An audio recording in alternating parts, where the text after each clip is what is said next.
এরকম যদি একটা রেসিপি থাকে আমি আশা করি ভাতের সাথে আর কিছুই লাগবে না। তো আজকে আমি ফলি মাছের কোপ্তা রান্না করব। তো ফলি মাছের কোপ্তার জন্য আমি একটু বড় বড় সাইজের ফলি মাছটা নিয়েছি। আর ফলি মাছের মাথাটা কেটে আমি ভালো করে স্টিলের মাজনি দিয়ে আমি ধুয়ে পরিষ্কার করে নিয়েছি। আসলে মাছ ধোয়াটা যদি ভালো না হয় আমার খেতে একদম ভালো লাগে না। আমার প্রচণ্ড মাছ ধুতে হবে, আমি অল্প ধোয়া মাছ কখনোই খেতে পারি না। তো আমি ভালো করে ধুয়ে নিয়েছি, একটা চামচের সাহায্যে এই মাংসগুলো আমি বের করে নিচ্ছি মাছের। তো যেরকম আমি ছেঁচেছি মাংসগুলো কিন্তু বের হয়ে গেছে, আর কাঁটাগুলো আছে, কাঁটাগুলো কিন্তু আমি সব তুলে ফেলে দেব। একটা চামচ দিয়ে আমি ভালো করে এটা তুলে নিচ্ছি।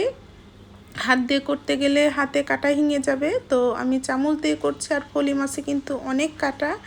এভাবে আমি যেরকম কোপ্তা করি সেরকম যদি আপনারা সেম টু সেম এরকম করেন তাহলে আশা করি আপনি একবার করে আপনি প্রত্যেকবার এরকম রেসিপিটা আপনি যখনই ফলি মাছ আনবে আপনি বানিয়ে খাবেন।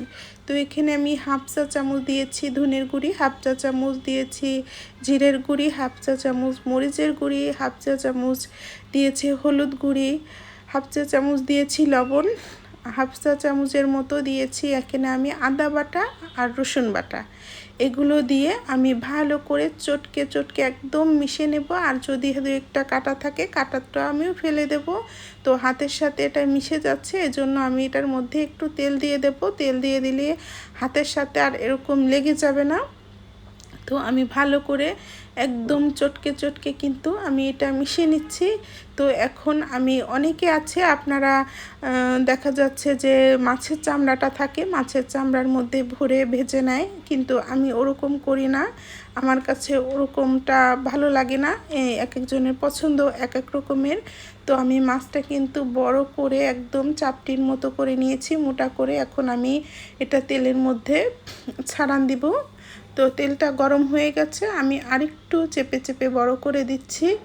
বড় করে আমি এটা ভালো করে ভেজে নেব। তো এক পাট কিন্তু আমার ভাজা হয়ে গেছে, লাল হয়ে গেছে। এখন আমি এটা একটু উল্টিয়ে দেব। তো মাশাআল্লাহ এত সুন্দর ঘ্রাণ বের হচ্ছে।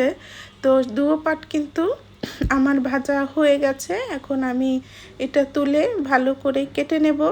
তো অনেকে আছে যে বললাম চামড়ার মধ্যে এটা রেখে এরকম কেটে নেয়। আমার মনে হয় এটা রান্না করলে উপরে মশলাটা আমার মনে হয় তেমন একটা ঢোকে না, আর এটা হচ্ছে পুরো মশলাটা ঢুকে যায় আর হচ্ছে একদম ফুলে ওঠে মশলা যখন যায়। তো এটা এখন আমি এখানে আদা বাটা, রসুন বাটা, মরিচ এর গুঁড়ি, ধনের গুঁড়ি, জিরের গুঁড়ি, পেঁয়াজ বাটা, রসুন বাটা সবগুলো একসাথে করে পরিমাণ মতো আমি নিয়েছি। এখন আমি তেলের মধ্যে কষিয়ে নেব, একটু পানি দিয়ে দিলাম, পানি দিয়ে ভালো করে কষিয়ে নেব। তো এখন যে কোপ্তাটা আমি কেটে রেখেছিলাম সেই কোপ্তাটা আমি দিয়ে দেব। আর এটা আমি সকালে করেছি, তো রাত্রে রান্না করছি, সকালে আর রান্নাটা হয়নি। আমি শুধু এটা ভেজে কেটে রেখে দিয়েছিলাম, এখন আমি এটা রান্না করে নিচ্ছি। তো আমি তেলের পরে কিন্তু ভালো করে কষিয়ে নেব।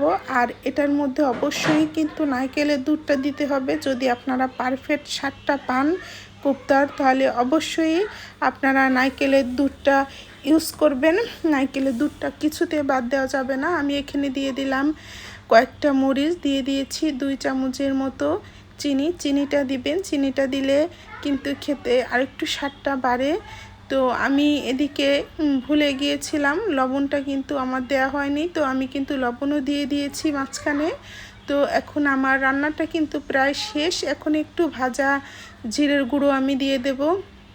মাশাআল্লাহ রান্নার কালারটা যেরকম হয়েছে খেতেও কিন্তু খুব মজার হয়েছিল। তো আমার রান্নাটা কিন্তু একদম হয়ে গেছে। আপনারা এরকম বাসায় বানিয়ে খাবেন আর আমাকে কমেন্টে লিখবেন কেমন হয়েছে। তো রান্নাটা হয়ে গেছে, এখন আমি নামিয়ে নিচ্ছি। আমার কোপ্তার রেসিপি যদি ভালো লাগে অবশ্যই আপনারা লাইক, কমেন্ট, গঠনমূলক একটা কমেন্ট করবেন। ভালো থাকবেন, আল্লাহ হাফিজ।